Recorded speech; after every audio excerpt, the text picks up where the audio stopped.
Are you excited? No. I'm excited. Why? The prophecy is coming to pass. All rogues have led to this episode. Welcome to Buffy Boys, and it is the final episode of season 1. You said 30 seconds ago that you knew what you're going to do for the opening, and I can't believe that you're sitting there with a smile on your face, being like, "Yes, this is what I'll do." I'm so excited. Everything has been leading to this. Yeah, I suppose. So we are reviewing. So we review? I think it's a weekly rewatch. Weekly rewatch. Weekly rewatch. Wow. Mm-hmm. A weekly no, I can't say it. Weekly rewatch. It's of like Buffy the Vampire Slayer. A weekly. Weekly. God. Let's try that again. Welcome to Buffy Boys. This is your weekly rewatch of Buffy the Vampire Slayer, and today we are watching the last episode of season 1 of Buffy, which is episode 12, Prophecy Girl. Yeah, it's true. Okay, and this episode was released on June the 2nd, 1997, which is 3 days before my 7th birthday, which is nice. And it was also written and directed by Joss Whedon. So not much to say there. Good job, Joss. You said to me it was going to be complicated to talk about who wrote this episode. That was a joke, Joel. Jokes are meant to be funny. Okay, so here's my summary from the book of Buffy Summaries. I still think that's really funny. Buffy Summaries? Like Buffy Summaries? Buffy Summaries, yeah, that's good. Okay. Excuse me. Buffy learns the prophecy that she will be defeated and killed by the risen master. She tries to walk away.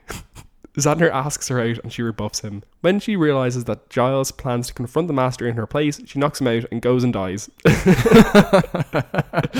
Xander finds her in time to resuscitate her and kills the master, closing the Hellmouth. Okay, one thing about that is amazing is that the punctuation there indicates what they're trying to say is knocks him out and goes, comma, and dies. Mm-hmm. But I think it's way better if you read it as and goes and dies. So yeah, as I said, very excited about this episode. This is the episode that, as I was saying to you before we start recording, this is the episode that sells the Buffy thesis. This is you've said that 3 or 4 times now about this season so far. You just roll your eyes at me. This isn't Augie and Medium. I hope everyone can hear how hurt I am. Mm-hmm. So before we get into it, because there's quite a lot to talk about. I'm Brian, and I am trying to grow a beard. It's not going very well. Please don't talk to me about it. Can you hear it? Can you hear the beard growing? It's like ASMR. Can you? But this is the... Who are you, Joe? Who are you, Joe? I'm Joe. Did we not say that bit? No, you didn't. Everyone knows who we are by now. Do they? Yeah, so I'm I literally was about to say I'm Buffy. I'm Buffy and you're Joel. I'm having a breakdown. I honestly am having a mental breakdown live on air on this live podcast. So before we get into the week banter portion of the podcast, how was your week, Brian? It was fine. I had to deal with you being at home for the first 2 days of the week, so that kind of made it drag a little bit. Otherwise, yeah, pretty boring. I was sick. Sorry, I've been sick for the last 2 weeks, basically. You've been a coffee guy. Coughing up my guts every day. I think the cough has mainly gone away now, but what was really weird about it was that I was taking decongestants while I was sick, and I was able to breathe properly much better than I usually can. So being sick made me be able to breathe better, but they made me be able to taste basically nothing. Yeah. So maybe you're congested all the time. I'm not, absolutely, no doubt. My nose is fucked. Yes, you are not a well man, and I have been bothering you around the house as well because I was off work. Because I was up in the mountains doing worky stuff like a wild man, and I've come back clearly with severe psychological issues, which is why I'm acting so erratically right now. So what's your banter for the week? What I wanted to talk about, this may be completely inappropriate, is we're watching this Michael Jackson documentary at the moment. Leaving Neverland? Yes, Leaving Neverland, I think. Yeah. I think it's supposed to be a pun on Finding Neverland from the movie, the J.M. Barrie movie. Yeah, I presume so, yeah. And the first thing that came to mind is I felt less comfortable watching the scenes in this episode about the Anointed and the Master. Oh, yeah. Which we might talk about. But I did find that other than obviously all jokes aside, obviously reprehensible stuff about Michael Jackson, I actually have no feelings about Michael Jackson. Me neither. I've never really listened to his music. I didn't quite get the joke in The Simpsons that big fat white guy wasn't actually Michael Jackson for years, so me too. It's a bit of a blank for me, except for this one. Speaking of The Simpsons, did you hear that they've actually pulled that episode? Yeah, which is understandable, but also how often does that episode come up? It's a weird one. I don't think old Simpsons is really in syndication much anymore. They tend to expire. It doesn't show on Irish or UK TV much anymore. It's seasons 1 through 12 or something. Seems a little like an expression that I learned this week, which is virtue signaling. You only learned that this week? it was one of these things where I only Googled and properly understood what people meant by it, because I feel like it's being used in bad faith a lot. Like, people often say virtue signaling to refer to things that actually are quite genuine efforts, you know. Incels use it to be like, oh, you like a gay person, that's virtue signaling. Yeah, exactly. And you hear so much of this stuff that you can only learn, you know, a certain percentage of it. So it's like, no, I actually need to understand what the actual context of this is. And I think this may be it. With Michael Jackson and Simpsons. With that Simpsons episode, because you know, taking that, you know, well liked Simpsons episode from 25 years ago out of circulation is like, it has no impact whatsoever. It doesn't do any positive good. But I mean, I can see the argument there that it's essentially showing Michael Jackson in a very positive light, and that's probably a negative thing, given that he, you know, molested a significant amount of children. Yeah. No, I don't think it's a bad thing. I just don't think Simpsons should get that much credit for it, because Simpsons is trash. You know, you're not wrong. You're not wrong. Okay, so this episode, it was good. I liked it. Yeah, I like this episode a lot. I was grinning the whole way through this episode. Yeah, I like this. Actually, it's been a really nice process rewatching this season, because it is on the DVD box set that I had when I was like 12, and it was such an important like watching experience for me when I was younger. Being able to like watch them all on DVD. I remember being off sick one day and watching the episode Nightmares for the first time. My mom was ironing in the corner and watching it with me, and was like, "Oh, this is good." But this episode, I remember watching at the time, and that scene where Buffy comes along and the Buffy the Vampire Slayer's theme song is playing in the background. Yeah.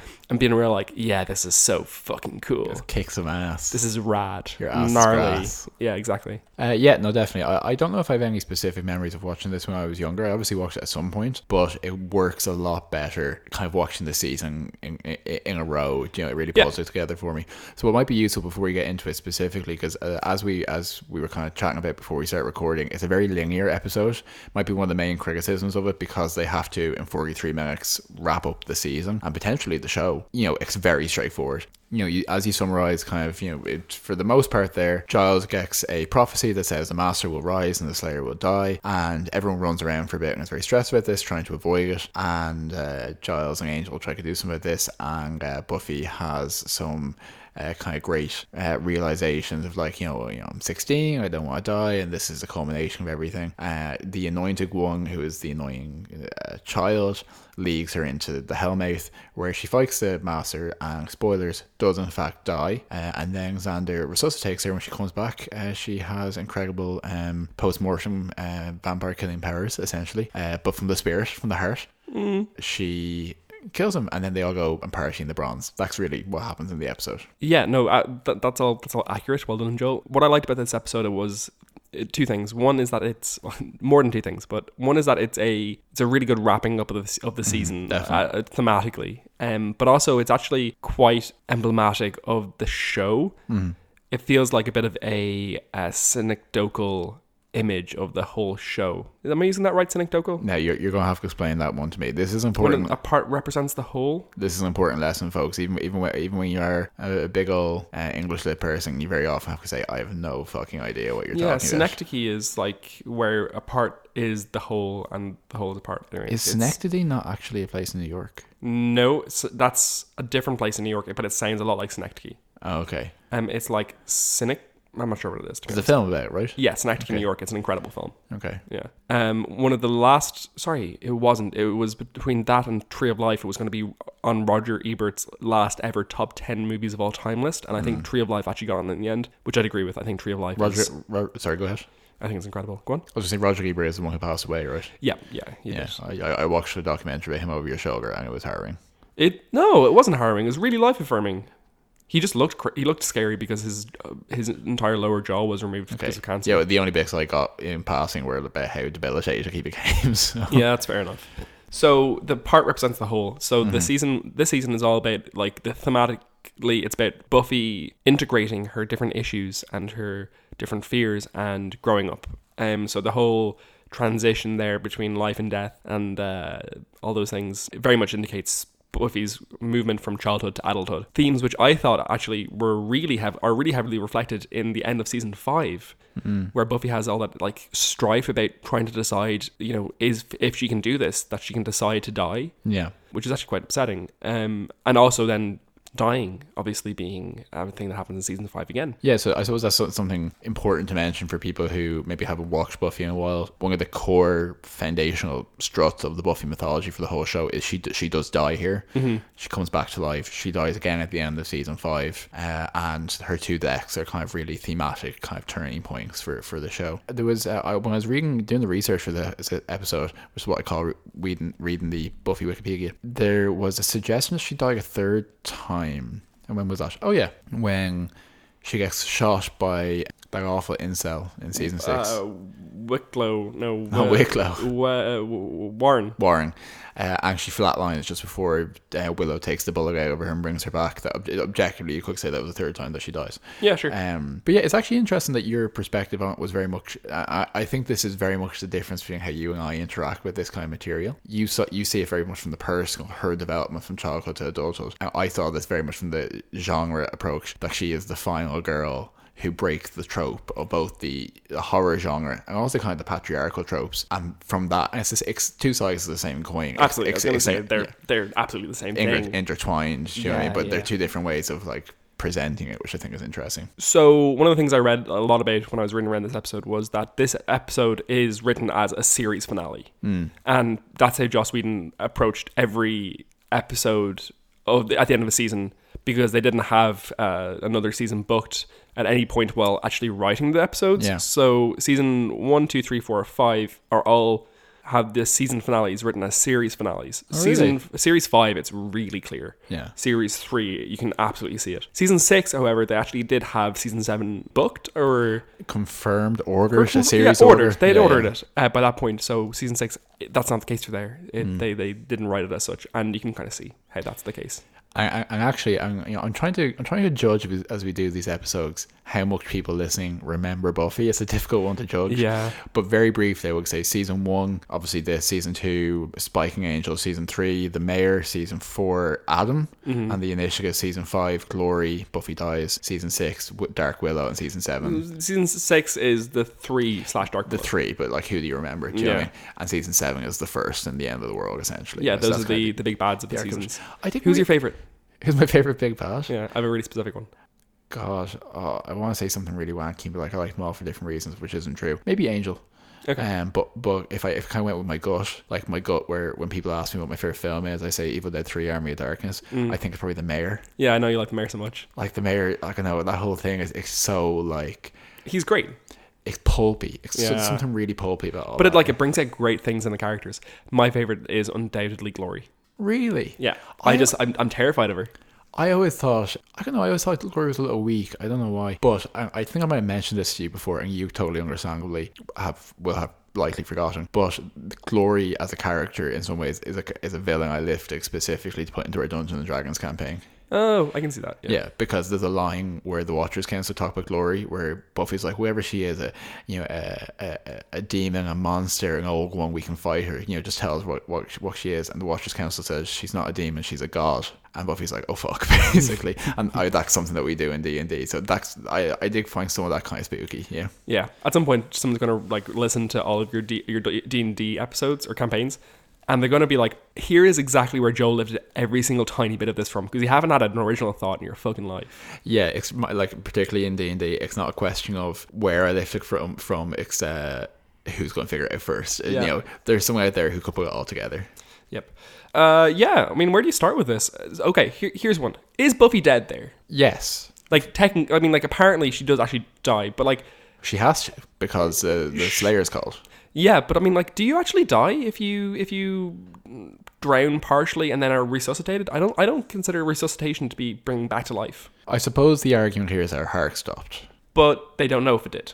They know that she has her lungs are full of water, and that's the stop breathing. She explicitly did stop breathing. Yeah, for sure. I suppose it starts getting more complicated when you think about it in this universe where what happens to souls after they die, where the people's consciousness go. But there's the other side of this where you have to say, if the text says that she died, she died. Yeah, no, I'd agree with you on that. And it's most useful as a scene and as a thing that happens in this episode if she actually does die, in the sense that it's great thematically, it's great image, and it's great for the rest of the show. Yeah. So and I suppose the question is, you're probably right. There's an argument that she didn't, in some sense, die, but she believes she did.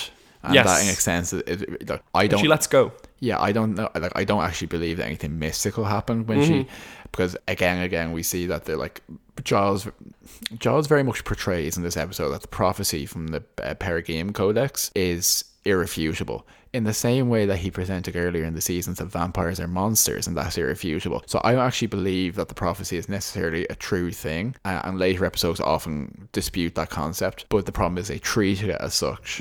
And similarly, I don't think something mystical happened when she died, but I think something psychological happened, and that's kind of the real not magic being a saccharine sense, but the real power of the show. It's so fascinating watching back on the show, knowing that is the moment that she's broken from the Slayer line. Yeah, because it's such an important thing through the show is that Buffy is the Slayer, but she's not. Like, actually, realistically, for the rest of the show, there's someone else at all times who is the more appropriate person to be the Slayer, or to be seen as the Slayer, which is obviously Kendra, and then what's her name, Faith. But yeah, which is, it's so interesting because she's not the titular the anymore from this moment on. She's A, and she's maybe the second. But like that's kind of what catalyzes Buffy as a character when she goes forward, because what she deals with in this episode, and deals with admirably for a 16-year-old, is, as I mentioned before, the Garden of Gethsemane moment, the importance of choosing. And if we're looking at this from both a queer and a feminist point of view, the importance of chosen family and chosen lives as opposed to things you're born into. And I would argue, and I completely agree with you, but I would argue that later in the show she actually is still the Slayer, and that is why the potential Slayers gather to her in season 7, is because she has chosen this life more than anyone else ever has. Yeah, it's really like there's a microcosm in this episode of her refusing the poison cup passed to her, but this season overall is a macrocosm of that, of her kind of like having to process this whole thing and then integrating it. It's about integration, really. It is actually about integration. I totally agree. And it's, I mean, like a lot of the reading I did, which I'll stop using that phrase soon maybe, but like it was about how it's a birth, rather than a death. It's Buffy. Buffy, instead of rejecting her destiny as she attempts to do in this episode, and eventually genuinely accepting it and moving forward within it and finding strength in it. So I have a couple of thoughts here. One is that you mentioned earlier that she has sudden strength after being bitten. It's not. You know what's happened there? It's really great. What was her fear in nightmares? What was the thing that she was most afraid of? Was it becoming a vampire? That was actually Giles' fear.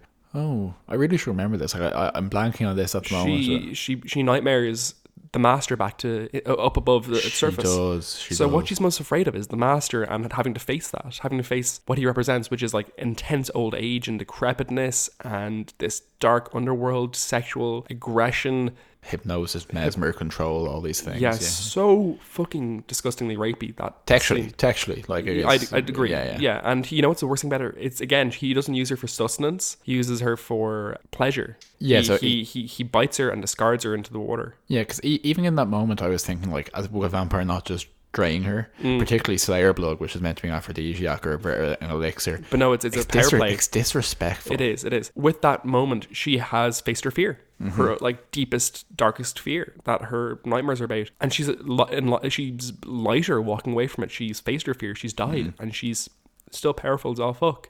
But come on, I mean, like, she's wearing the most virginal dress. She keeps getting referred to as a lamb. She gets baptized in water. And she gets rebirthed. Stagnant water, for sure. And she gets rebirthed like she's Jesus. Yeah. And she is not only just Jesus, that is the ultimate like transition through water, Okay, so my suggestion is, I think everything we want to talk about here is in the finale, the end of the episode. Yeah, true. So let's get there, because I also want to keep talking about that because it's amazing. But let's get there in terms of what happened. Yeah, no worries. But yeah, I totally agree with you. So yeah, and I stand over my opening banter. So my first note in tying into my banter was, I do genuinely feel uncomfortable with the Master anointed stuff after watching that stuff from Michael Jackson. Yep. And it's just because, a lot of vampire fiction side accepts this concept of the vampire child, but like, look how bad like that went with Twilight, where you had the werewolf who was like, oh, when you're a baby I'll protect you, when you're a teenager I'll be your best friend, and when you grow up I will marry you and have children with you, and it's a whole thing. Something like that in terms of why are Americans obsessed with spring fling? So that's the main thing that's happening in this episode. They're having the prom slash spring fling, whatever the hell that is, in the bronze. You wouldn't have it in the bronze because they make it very clear the bronze is on the wrong side of the tracks. Do you know what I mean? But it's also the only set they have. Yeah. Otherwise. But they don't actually show it in there at any point. They only have the bronze at the very beginning of the episode. They don't go back there. So yeah, like if they had a little bit more budget, you would see a big party scene at the end of this episode. Yes. And they couldn't do that, obviously. Apparently they didn't have the budget. Joss Whedon wanted 90 plus vampires to storm the place at the end, and they couldn't afford the budget wise, which is fair. I wouldn't expect them to. I believe it, because I think even so the opening scene of the episode, you have Buffy specifically. She says she later describes fighting vampires or looking for vampires as patrolling, but she specifically calls like hunting here, which I thought was fascinating because she's the predator, lowercase p. But you have a full body shot of her in slow motion confronting the vampire thinking he can kill her sliding at her stake, and you see the CGI dusting. It's like, oh, this is where the money went, was into this episode. Actually, that was one of the things I was going to say, is that this episode has a much higher production value. So you probably see that often with TV shows, that the pilot and the finale would often get the most budget. But this episode definitely went in for the good shots. So those opening shots where she has a slow-mo, and it's not too janky slow-mo. Did you see a weird like parallel between Buffy falling to the ground and interrupting Cordelia and her boyfriend in the car next to her, basically? Oh yeah, absolutely, yeah. And the earthquake that occurs a couple of seconds later. That's an interesting one. So basically what happens is, while Buffy is, I have to presume we've explained the concept of a final girl before on this podcast. I don't think we have. Okay, so basically in horror, and while there's certain tropes that certain archetypes of people will be killed, if someone says I'll be right back, they won't be. If you have sex in a horror film, generally you will die because you've lost your purity and all this kind of stuff. But horror can actually be weirdly feminist in some places, because you do generally have one girl who survives to the end and kills Jason or Michael Myers or whatever. Though I can't remember who wrote it.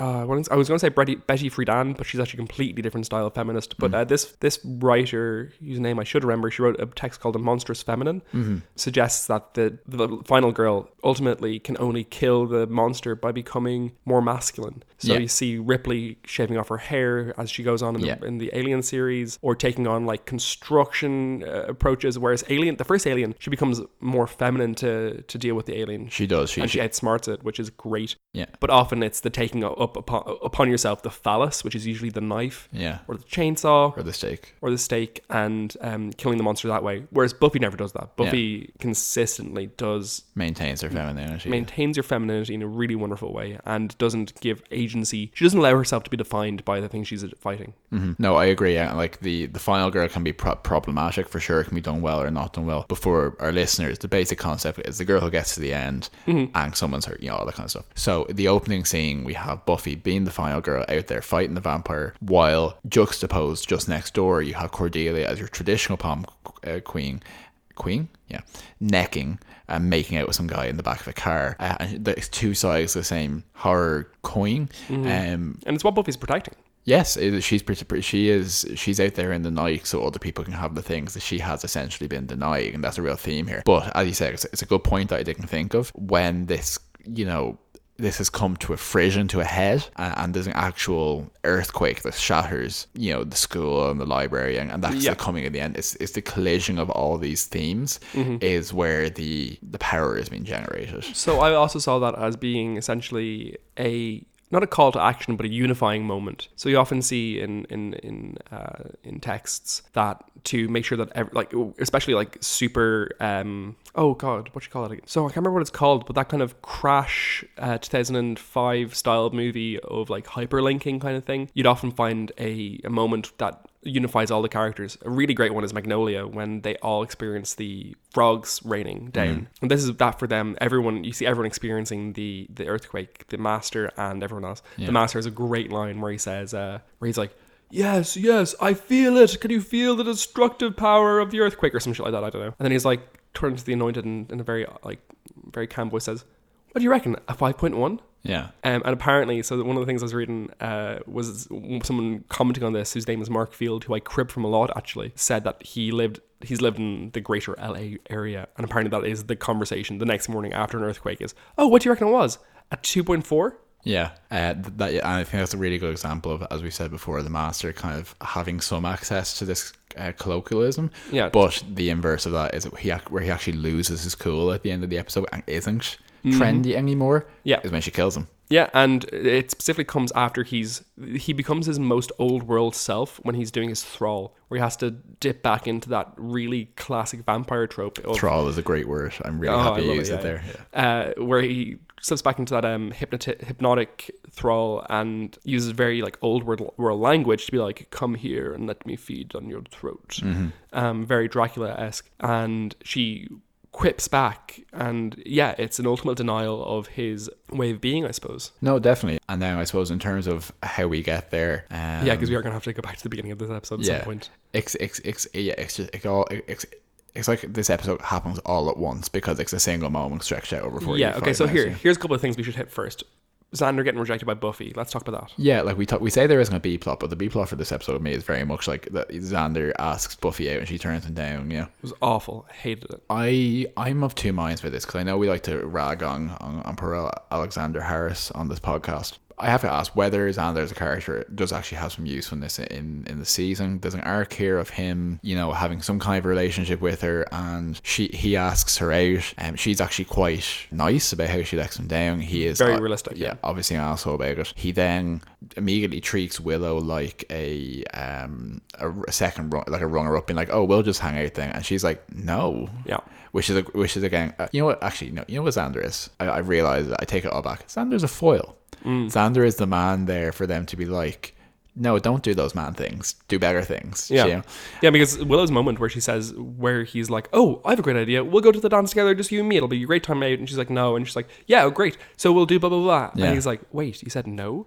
And it's just such a strong character moment for Willow, and it's the strong character moment that's been needed for women in the whole season, in the sense that it's not just that a woman gets shown in a positive light in a show, it's that she also makes good choices for herself, which she does. Willow just says, no, I'm not going to fucking do that. Willow was great in this episode, but we should come back to the AV Club stuff in a bit, because that's great. She's very solid. But just again about Xander, I do appreciate that for the most part, once they do this thing with her rejecting him, they kind of just move on from it. Yep. And it's not really a thing. And actually, very briefly could say another reason why the comics about this show are trash is that apparently in some of the season 11 comics or whatever, that moment is reversed where Buffy has feelings for him and he turns her down. I was like, that's nonsense. That didn't happen. That is total bullshit, yeah.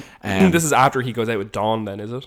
Yeah, Dawn becomes a giant and then a centaur is the whole thing. Oh, disgusting. But what really hits the nail on the head is a moment where, this 16-year-old girl, everyone rallies around her. Everyone does what she tells them to do. Xander goes to Angel's apartment and basically begs Angel more or less to help him because they both talk. Forces him with a crucifix, yeah. And the conversation is entirely about Buffy, about how they're both in love with her and she can't die because she's amazing. I was like, why does this feel weird? It's like, this is the conversation everyone has about Superman or Batman or the male hero, do you know what I mean? Mm-hmm. And it just they're like, okay, we can dance around it, we can subvert it, and now we're just going to hit it right on the button. This fails the reverse Bechdel test. These are two characters who are just obsessed with talking about a woman. Do you know what I mean? Yeah, they are. You're right. Actually, do you want to hear something funny that occurred to me? Finally, please. This whole episode, did Harry Potter just rip it off for the 7th book?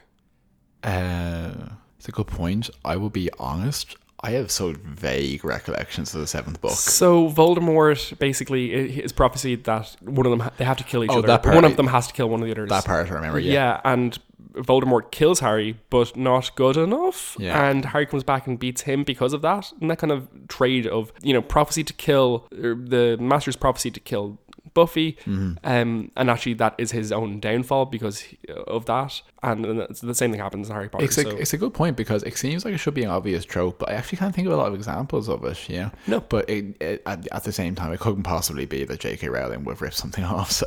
No, of course not. And let's be real, J.K. Rowling would have written much better books if she had watched Buffy. So this is true, or gotten it. And that's not fair. The Harry Potter books are good fun. Everything around them is shit, though. I'm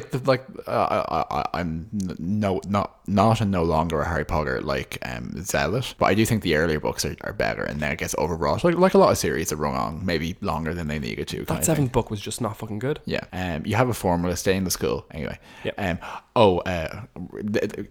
Apologies, this is the end of the season. This is going to be a bit slightly tangential episode. It's going to happen. Two things, right? One is Alan Moore, who wrote V for Vendetta, amongst other things, writes a series called League of Extraordinary Gentlemen, which brings together characters from all fictional worlds and throws them into fights, essentially. There was a bad Sean Connery film about a few years ago, many years ago. But the 2003, maybe? 2003. But the most recent one, I was telling you the other day, it's set in 2019, and it turns out the entire series was leading towards them fighting the Antichrist. And the Antichrist is a very thinly veiled Harry Potter. Like, they don't say Harry Potter, but it's about a magical boy through platform 9 3/4 who has been convinced over 7 years that all these things were happening to him in the school, but really it was just to break him, and he does, and he slaughters all the teachers and students, and they have to kill Harry Potter, essentially. And the other thing I was going to mention was, in terms of pop culture references, Xander makes a reference to Locutus of Borg, which is a reference to Best of Both Worlds, which is widely considered to be one of the best episodes of Star Trek Next Generation, and which actually would have been fairly topical. It would have been maybe a couple of years before this. Yeah, it would have been a good while before that. Like, this was season 3 of season 3, so that would have been 91 or 92. Yeah, like not the same year, but not that long ago by comparison. Yeah, it would have been reasonably topical. Yeah, sure. Just thought it was funny. No, I'd agree. Okay, so that AV Club scene. Apparently, the AV Club scene was filmed twice. One of them was, according to Alison Hannigan... And we do need to say what happened in the scene as well. Yes, sorry. So basically, as part of the vampires becoming much more violent because of the upcoming dark moment that's going to be happening in this episode, they have started to become more vicious, and they slaughter an entire... room full of AV Club students. Yeah. I think it's like 5 or 6 of them. And the scene is genuinely horrific. What happens is that Willow and Cordelia go down to find Cordelia's boyfriend, who she's just talking about having genuine affection for. And they go in, and there's a Porky Pig cartoon playing. Screen, and Porky Pig is dancing in a really, really macabre, really disturbing way. Yeah. And there's a bloody handprint on the TV, and all the kids are lying around, slaughtered, like properly slaughtered, including Cordelia's boyfriend. Yeah, like animals, like it's vicious, and yeah. No, it's gross. And there's one up against the wall up the back, and I found that really disturbing. That someone, I'm not sure what it was about it. The imagery was really good in it. According to Alison Hannigan, they recorded 2 different scenes of it, where one of them was for the US audience, the other one's from the EU audience. The US audience was a lot less gory. So I'm actually not sure if that was... which version that was that we just watched. I would actually argue that it was the EU version, because I've seen enough genre shows where they have edited that stuff, and we saw more than you would see in the US. That's my feeling. My thought was that maybe in the US one, that you would maybe have them finding the body rolling out of the door, so her boyfriend's body just like slumps out of the door. Handprint on the TV, maybe. Handprint on the TV, and the 2 backs of the heads, versus like actually seeing the point of view shot. Inside. Exactly. So that's what my thought was. It was a great scene though, and it sparked what I thought was a really genuinely interesting call to action.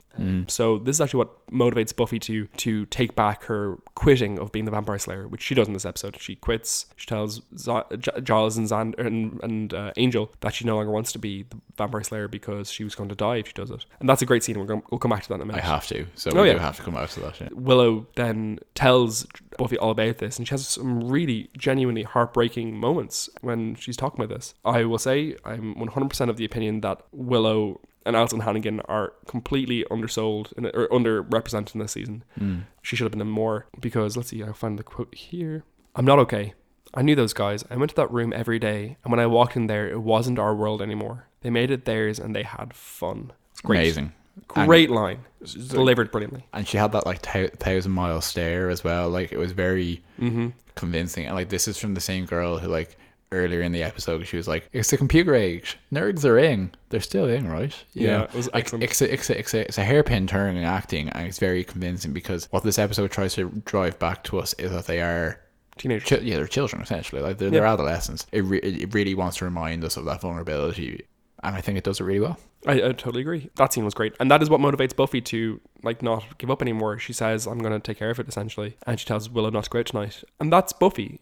Buffy had to, at that moment, to decide whether she cares more about her friends being safe in the world or herself dying, and she chooses her friends. And that's what she always does. She always chooses her friends. It's a really great thematic thread in Buffy. Yeah, it's really humanity, because she's not always a paladin, a virtuous hero. She does think about herself. She just thinks about other people more. Like, that's it. That's what genuine decency is. And I will maintain that, like, Buffy Summers is a decent person. Like, that's a real character theme for her, But I think we have to then talk about the scene where she lays down the mantle. Like... the scene of the season for me in some ways, you know. I'd agree. Because and it's why people like Joss Whedon's writing and like where the goodness in it is. So you have Angel and Giles talking about how the Master arrives, Buffy will die. She overhears this, and the first thing she does is she starts laughing. She goes into shock, essentially. And then she starts crying, and then she just, like any 16-year-old girl, says, no, I've decided, no, I don't want to do it. I don't want it to happen. I quit. I'm going to leave. You can't make it. I'm not doing this. Yeah. And then she starts throwing books at Giles. Very dangerous. And just, they're so upset because it's this absolute finality of like, you're the girl and your job is to die. And then some of the things she starts saying, she says, you know, I know how this goes. You know, one girl dies, the next one's called. I wonder who she is. And then she says, like, the line for me, which is, Giles, I'm 16 years old. I don't want to die. Yeah. And like my heart, like it's like Ralph Wiggum, you know, having his heart broken. You can see the moment where like, oh. Yeah, no, she does. Sarah Michelle Gellar does an amazing job in the scene. She's just heartbreaking. I actually thought that Anthony Head underperformed in the episode in general, but it could just be that he wasn't stealing the limelight in one way. Yeah, he's also he didn't get any amazing lines to perform there. But anyway, it wouldn't have made a difference because Sarah Michelle Gellar was always going to own it. He's burdened with a lot of exposition as well as the Watcher. Do you know what I mean? Agreed. So other choice quotes I thought from that scene. One was, will you train her or will they send someone else? And that, like, when you look at their relationship as a father and daughter, essentially, that hurts. I mean, it's like a child saying to their father, are you going to have another kid after I die? Yeah, and her fear, we've seen from her own father, of like, will you get another Slayer who was better than me, who actually did what you told her to do? You know? And then the one that really got to me the most was, do you think it'll hurt? When she dies. She asks when she's like, you know, I'm going to die. Do you think it'll hurt? Yeah. And like, that's just like contemplating the actual reality of her confronting the actual reality of dying. And it's awful. It's disgusting. Now, and you know, you're correct in saying that, you know, Giles doesn't get a lot of understandable screen time here, but in my ongoing kind of like examination of Giles as a really strong character, we see over the first few seasons him having to deal with coming from the most patriarchal organization in human history. Yeah, sure. And having to struggle with that in the face of, you know, an actual genuinely amazing person like Buffy is. And when the Hellmouth starts to open, all this stuff starts to happen, there's this really symbolic thing where his library cracks in half from the earthquake, and she shouts at him for like, what use are your books and all this kind of stuff, you know? And his reaction, entirely foolish and entirely genuine, is to decide, no, Buffy's absolutely right. I am going to fight the Master. It's insane. It's insane. It's great. And it's not what a watcher would do. Any good watcher would say, no, go and do your duty. You know, any good man, any good British person who upholds these like traditional stupid ideals. And he just says, like, he's present in that moment and just says, no, I'm not doing this. The character takes a step back and says, am I going to sacrifice this 16-year-old girl for this? Yeah. And it's like, not before I sacrifice myself. Yeah. Because of course, you know, she's a 16-year-old girl. Yeah. I'm honestly, I'm actually welling up a little bit thinking about it. Do you know what I mean? Oh my God, there's actual tears in your eyes. Yeah, well, like, I saw a great tweet today by Dee, one of our people we know. I'm not sure if I haven't seen Dee in so long. Not sure if I'd call her a friend. I like her. Be bold, one of our friends. Yeah, sure. Tweeting today saying that she thought about the ending of Arrival today and started crying. Yeah. And I was like, oh, I get that. Arrival makes me cry every single fucking time. I saw that as well. I really empathize with it. Yeah, but I cry very easily.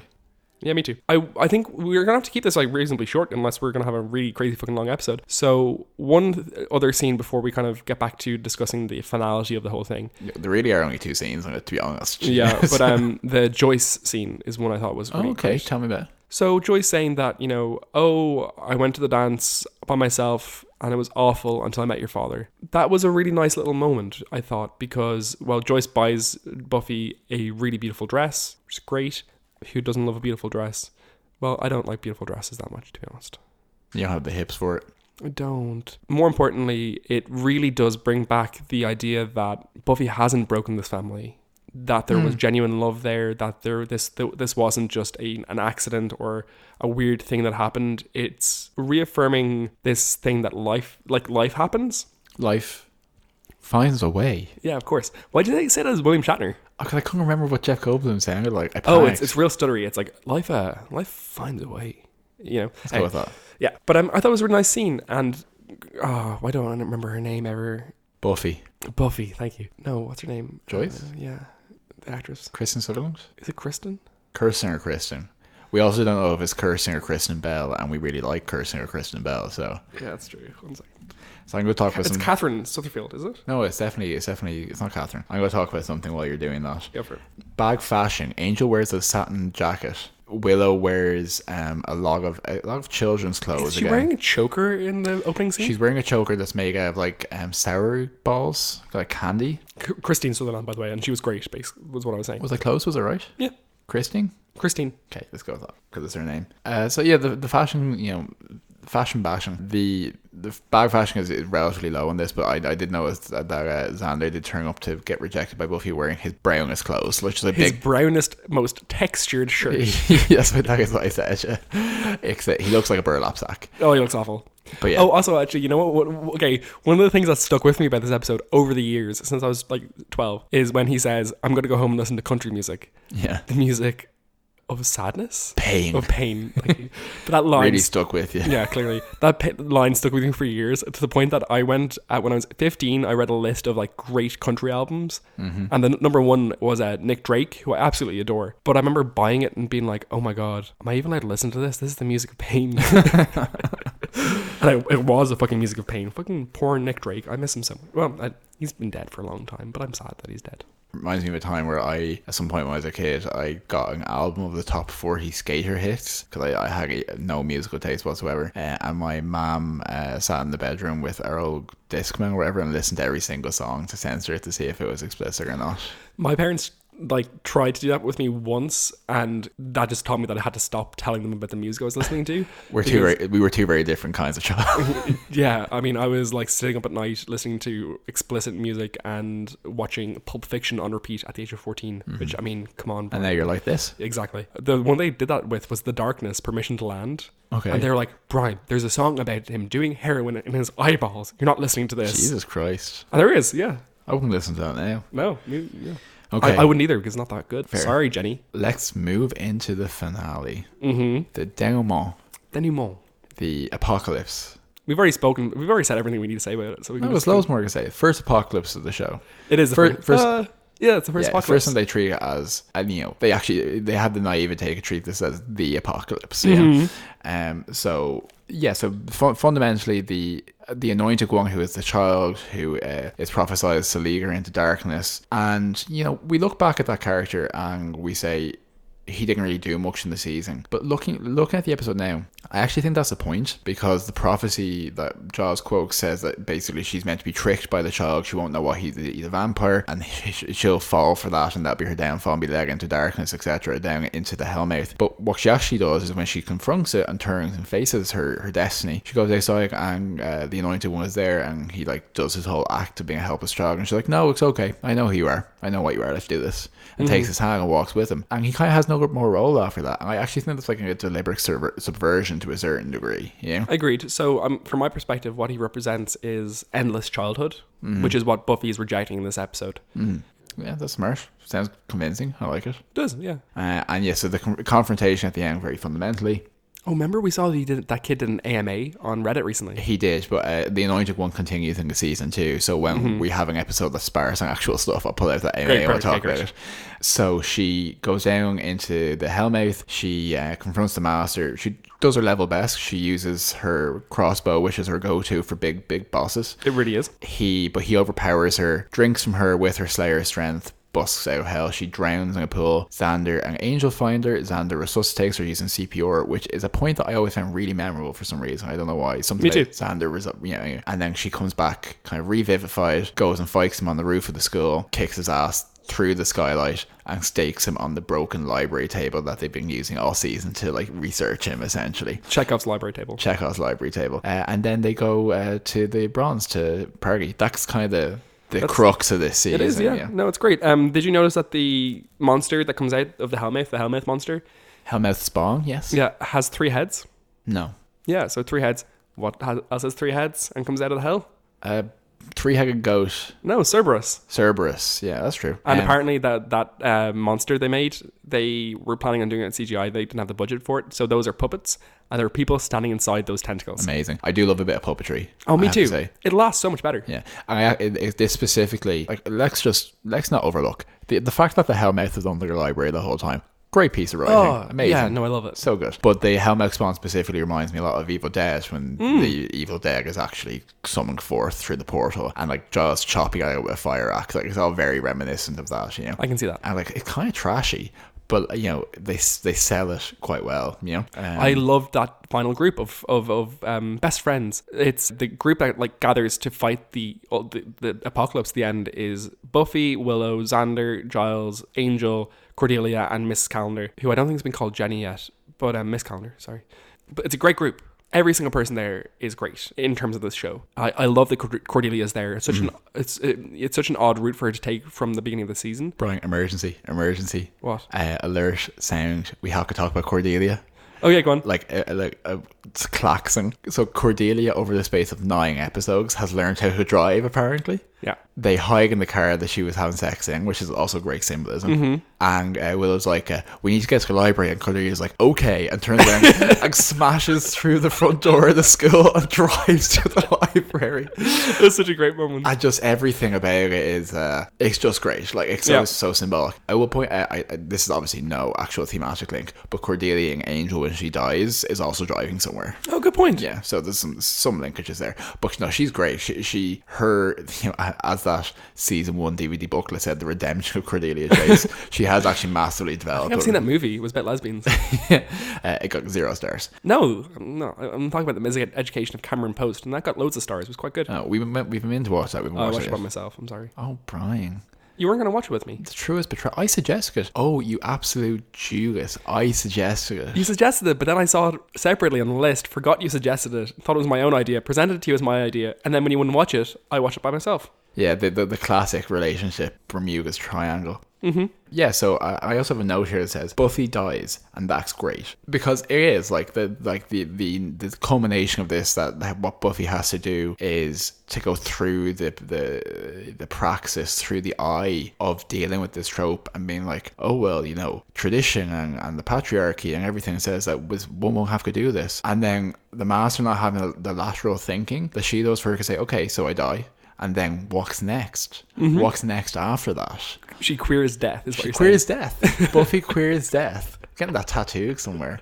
But no, I totally agree. And it's actually, I was going to say that she has to take some of the monster onto herself to fight the monster, in the sense that she has to take, vampires represent death. Yeah. I think you could probably make a compilation of me saying vampires represent X in this season. But vampires represent death, and she takes death, she experiences it, and she rejects it. Yeah, absolutely. And that is like the root of the Slayer history fictionally, is that the first demon, you know, was taken into them. So it is very much about that. And I love that when she gets revived, like her hair is flowing, her dress is wet, she's just like this like fully actualized. I love her wearing the leather jacket over the white. I love it so fucking Virginia much. dress. She looks incredible. Yeah. I think the Funko Pop you have of Buffy is that. I was just about to say, I do have a Buffy Funko Pop, and I love that both my Buffy and Giles Funko Pop model are both from season 1, and it is her wearing the Prophecy Girl dress. Yeah. But that's great. But what I love when she confronts the Master, because he has all like this blood-stained mouth, like permanently blood-stained, and she says to him, "You fruit punch mouth," which I was literally thinking that as she said it. It's like, he looks like he's just had like a load of like orange juice or something. Yeah. But the line that I would put kind of like as like the subtitle of my thesis here would be when you know, he says, you know, "But you died, it was written," and she says, "I flunked the written." Like, that is the tagline for this show in some ways. Yeah. Totally it's agree. Very, very good. What is the finale trying to say here? If we're looking at this as kind of, you know, queering the narrative and feminist themes running through, what is Buffy doing when she comes back from the dead and kills the Master? So Buffy has become the Vampire Slayer, as shown by the fact that the theme song plays over her walking towards to kill the Master, and a piano version of the theme song plays after she's killed the Master. Buffy has become the Vampire Slayer by becoming not the Vampire Slayer, ironically, ultimately, but yeah. It could be so cheesy, and it's kind of cheesy, but it could be bad, you know? And I don't think I don't think that should have been done, but I do like it. I wouldn't do it today, but I enjoy it. Like, my heart, you know, fluttered a bit. You know, and Buffy has been Buffy in this season. She's definitely there. But I feel like the moment where I really saw modern Buffy that we remember was when that was playing, and a vampire approaches her, and she's like, "Oh, a bad guy," and like knocks him over. Like, that's classic Buffy. Yeah. You know? Oh, here's a really tiny fact for you. Why does Cortona, Italy appear twice in the season? Where was the other place it appeared? I Robot You Jane. That's where the monks are from. It's the same monk. It's the same monks potentially. Well, it must be. That's such a weird connection. They obviously just Joss Whedon trying to do a little bit of continuity there. Another tiny piece. Xander makes a joke about Willow being gay. He does. He says, if she fancies, but she doesn't fancy. She's not the one asking Buffy on a date. And if she is, she's playing it very close to her chest. You know? Yeah, it was great. It. Definitely. So like, I don't know if there's a whole lot more I want to say about the actual finale, other than it's great. Like the way she approaches it, it's in many ways understated. It's a great example of how you can do great things with a small budget, with strong writing. All the themes are there. It is, and I think it's fascinating the idea that in a different timeline, this show no one remembers in the 90s, Buffy the Vampire Slayer, ran for 12 episodes, and people just thought it was like, no, it was amazing, and no one's ever heard of it. Yeah, and it could have been My So-Called Life. Yeah. Which is a TV show, not just Brian Collin talking about his life. But yeah, and you would watch those 12 episodes and be like, it's all here. Yeah. It's all here. Yeah. To be honest, if this had been the only season of Buffy, people wouldn't have grabbed onto it the same way they did Firefly. And I think that's rude, because Firefly is not good, and this is. Firefly is not as good as people say it is, but it has unfairly been tarnished by the amount that people talk about it. Like, if you just left it alone, it would have been okay. I'm sure. Okay, so we're going to rate the episode, and then we're going to do a little quick rundown of the season as a whole. Maybe just spend 5 minutes talking about the whole season. So, are you ready to rate the episode, Joe? I am. Okay. I have my rating. Do you want to hear what it is? I do. You go first. Okay, my rating is 8.2, 5.1s out of 10. That's very good. Thank That's you. an excellent rating. I was very happy with that. Yeah. I have it in big... Like, when I was writing, I was taking notes for the episode. I wrote in big, massive notes. Faster.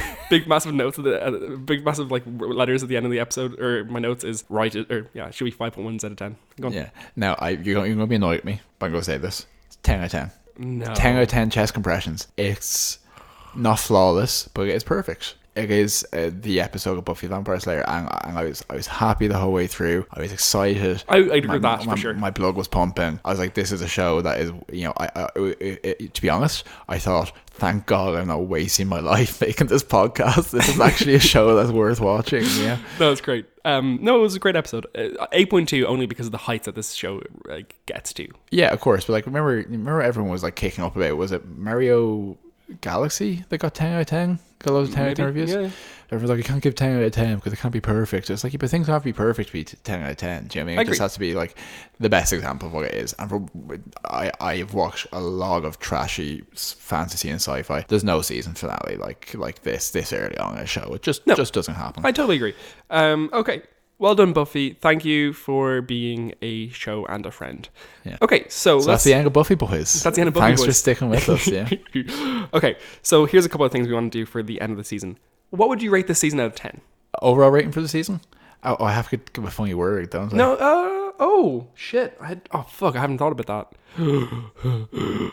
Okay. No, I know. Okay, I know what it is. Go on. Gosh, I would give this season overall as season Buffy, season television, 7 out of 10 sunken churches. Oh wow, sunken churches. That's where the Master lives. Oh, that's cool. Yeah. Oh, nice. Okay, cool. I also I have it written down. I also give it 7 out of 10, but I'm gonna give it 7 out of 10. Excited 12-year-old Brian's waiting for Buffy season 1 DVD box set to come in the post. So for the overall rating, separately, independently adjudicated, we came to the same number. Yeah. Should we high five? Yeah. Yes. Yo. Just like when boys kiss. Okay, so what is your favorite episode? My genuine favorite episode of the season was Angel. Me too. Yeah. Yeah. I've seen this coming, but it's the most exciting. It's the most I think that episode was more fun. I probably enjoyed watching that episode more. Yeah. Angel is embedded in my memory forever as an episode. Like Angel managed to make me. Yeah, it's always difficult to make me excited about heterosexual romance. We've talked about this. There are very few of them that I can get behind. Mm-hmm. It made me genuinely excited for Angel and Buffy 20 years later, and I know how it all goes. Yeah. So like that's powerful stuff. Yeah. And that closing scene in that episode is the best scene of the season. Yeah, where she burns the cross into his chest. Yeah, while they're dancing, and she's like, "Oh, I know it hurts." And it has all the twisty sexualness that Buffy can have, and all the moral decrying of the myth of horror. And it's great. It's great. It's a great episode. Yeah, and it manages to survive having Darla like with 2 Magnum handguns sliding along a billiards table and still be my favorite episode of the season. So Angel, absolutely. Angel, me too. You rated Angel like 9.4, 9.3 or something, and I gave it like 9. I gave it a better rating than I did this episode, but not much. Yeah, I think generally you can kind of put this in the bank. A lot of genre TV shows, if they have an episode that's named after a character, like a specific one, like Peter in Fringe, whenever they kind of put their money behind that, it's usually a good one. You're right, I agree. What's your least favorite episode? The Pack. Oh, really? Pack is trash. Pack is weird. Now, remind everyone, Pack is the one where Xander becomes a hyena. Does, but doesn't eat the principal, becomes a hyena. It's weird, it's inconsistent. Everyone is like a porn actor waiting to get picked up. True, yeah. You know? Okay, so my least favorite one is Teacher's Pet, and I actually rate the Pack way above that. I like Teacher's Pet. I like the Mantis. Ugh. I don't know. Like I was considering putting the Teacher's Pet in here somewhere, but like I don't know. I have a lot of affection for how fucked up that episode is. I don't like it. I don't think it's that much fun. And actually, the second part of the pilot might have gotten up there for me. I didn't think that episode was great. Yeah, that's a special case, I think. I didn't put it in here, but I was going to mention from Teacher's Pet, and what kind of keeps it out of the trash for me is that little old lady where it's like, we have to go find Mrs. French, and she's like, oh no dear, I'm Mrs. French, I'm right here. Gets me every time, so that keeps it out of the trash for me. Fair. Okay, who is your favorite character? Cordelia Chase. In the season, Cordelia Chase, yeah. Okay, I buy it. Because any of the other characters, any of the great characters can have better seasons than this, but like Cordelia stole the show for me this time around. Yeah, I didn't remember how amazing she was. Yeah, fair. My favorite has to be Buffy. Yeah, that's a fair and a solid choice. It has to be Buffy. It's not a trite choice. Yeah, and you know why it has to be Buffy? She's 2 amazing. reasons. She's amazing. If without Buffy as a character and without Sarah Michelle Gellar as an actor, this show was going fucking nowhere. Yeah. I love Cordelia. I love Willow. Not so much in this season. I was disappointed by Willow in this season. I think she's going to get better going on. But no, Buffy breaks my heart. Makes me laugh. Love her. And it's not a given because so many protagonists are there as the backbone of a story, but they're the potatoes in the middle. They're actually quite boring. Buffy's not that. No, she really isn't. Yeah. And I think that's something that people have suggested over the years, and they haven't been watching hard enough. No. Least favorite character. Oh, the second reason. Oh, sorry. Go ahead. I didn't. Fair enough. So the second reason I think it should be Buffy is it's International Women's Day. Oh, it is. Yeah, so it was really nice to be watching this episode on International Women's Day and being like, yeah, of course it's fucking Buffy. That's a good point. That's actually a very good point. Even though most people will listen to this 2 weeks? Months potentially after. No, I think it's in 2 weeks. Yeah. International Women's Day 2019. Okay, my least favorite character, Xander. Yeah, fair. I don't want it to be a crutch for us that Xander is terrible, but he does actually... he has his moments going on. Even in this episode, he walked up to a guy on a bench and he's like, hey, leave. Mm-hmm. He's kind of a bully. He is. He's rude. So he's not very nice. So your favorite bit character? No, my least favorite character. Yeah. Oh, sorry. Yeah, please. Yeah, that's what we're talking about now, right? Yeah. Go on. I actually combine the bit character and favorite character thing. I think it's separate. So my least favorite character is Owen. Oh, fair. The Emily Dickinson goth boy. He's so pretty. He is pretty, but he's just like... He's a love interest for Buffy that's forgettable, which is difficult to do. He's kind of manipulative, gross, and boring and flat, and he thinks that liking Emily Dickinson as a personality. There's too many boys like him in my English literature class in college, and I'm just like, I didn't like him. I disliked him. Okay. Yeah. Well, my bit character was going to be the scary Danish twins from The Pack. Oh yeah. I like them. Oh, they were so stupid. Those Heidi and Eric. Okay, and finally, just before we move on to that, I can very quickly tell you who my favorite bit character was, which was Amy from Witch. Oh yeah, sure. Yeah, just like a cool third episode. Let's have like a cool, quite interesting character who goes on to be a witch, and just like it was kind of like an example of like, here's other women do other things. Yeah, and I just liked it. I resonate with her. Yeah, I can totally see why they brought her back for another season and then kept bringing her back. Yeah, totally agree. Okay, what was your favorite outfit? Oh, I'm so sorry. It just has to be the dress in this episode. Me too. Yeah, and you know why? Because it's the right answer. Yep.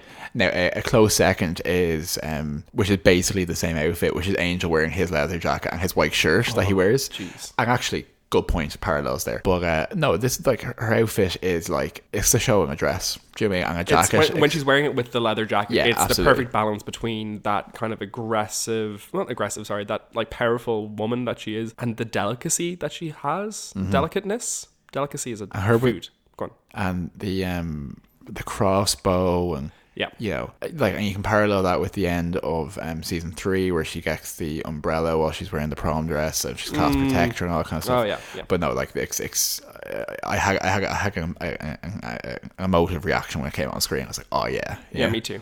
My least favorite outfit of the season was Xander in every episode.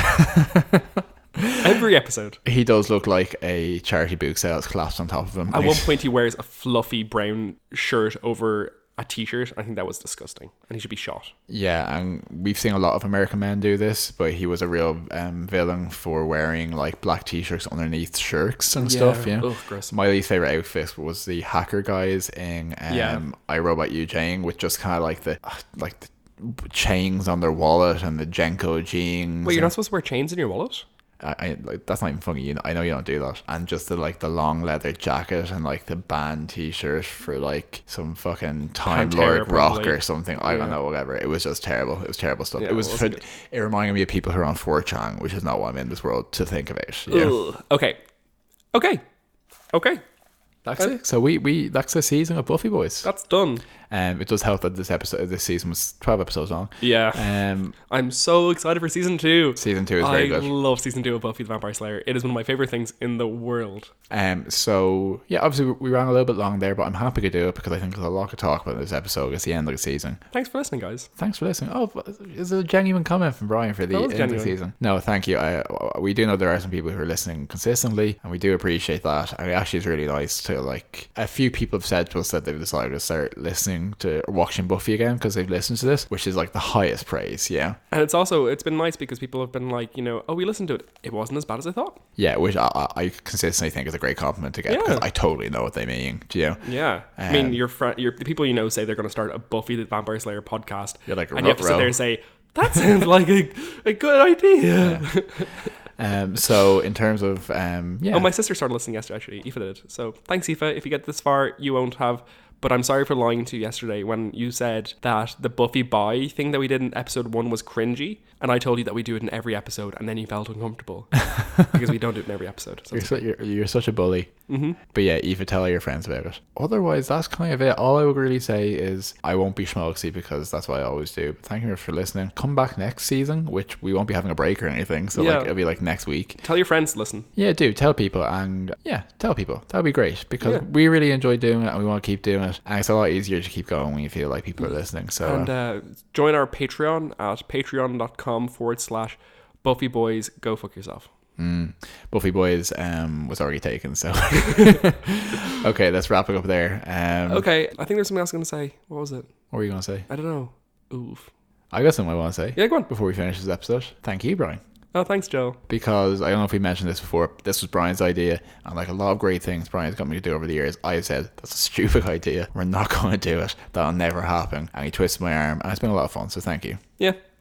You're welcome. So we're going to leave it there. Thank you too. Thank you. See you next week. Buffy Boys is going away. Bye. See Bye ya. forever. Bye.